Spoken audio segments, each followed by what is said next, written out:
যারা জীবিত আছে অথচ আল্লাহর কাছে মাপ চেয়ে গুনাহকে নেকিতে পরিবর্তন না করে এমনিতেই মরে গেল হঠাৎ রাত দুপুরে, হঠাৎ মরে গেল দিন দুপুরে অথবা সকাল সন্ধ্যায়, হসপিটালে, অ্যাক্সিডেন্টে, বসে শুয়ে ঘুমে, দীর্ঘদিন অসুস্থ হয়ে হঠাৎ মারা গেল।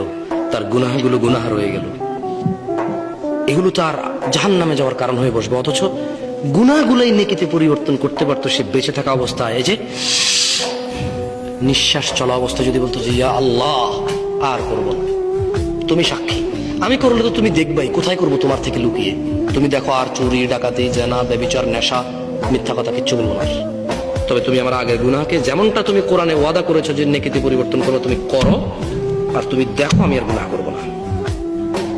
আকুলু কওলি হাযা ওয়াস্তাগফিরুল্লাহ লি ওয়া লিসাইরিল মুমিনিন ফাস্তাগফিরুহু ইন্নাহু হুল গফুরুর রহিম। আমি আল্লাহর কাছে আমার জন্য এবং আপনাদের সবার জন্য ক্ষমা চাই। আল্লাহ আমাদের সবার সমস্ত গুনাহকে নেকিতে পরিবর্তন করে ক্ষমা করবেন। আমিন।